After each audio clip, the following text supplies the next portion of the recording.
የሚያፈናት እንደሚያግታትም እየተናገረ ነው።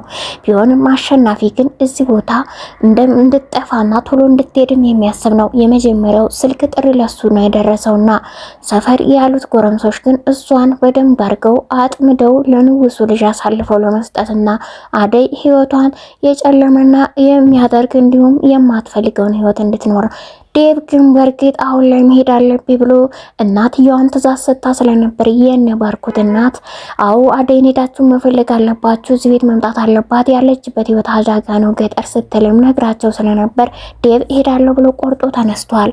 ታዲያ ፍለጋ እነ ዳይመንድን ቢሄድም አታቸዋል። ለናኦልም ቢደውል ምንም አይነት ነገር አደይ እንዳልነገረችው እንደውም እገዛ ካስፈለገ ሲለው ያንተ እገዛ ያስፈልገኝም ብሎ ጭራሽ ከሊዱ ጋር ሲያወራ ናኦል ወደ ውጭ ፕሮሰስ እንደጀመረና መሄድበትን ቀን ባያውቀው መሄድ እንዳለበት ግን እየነገራት ለምን ትሄዳለህ ስትልም አድሜጠናል በስልክ።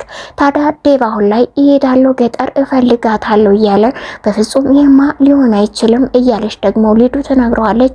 እሱ ግን ካልሄድኩኝ የሆነ ነገር ትሆናለች ብሎ በትልቅ ሀሳብና ጭንቀት ውስጥ ነው።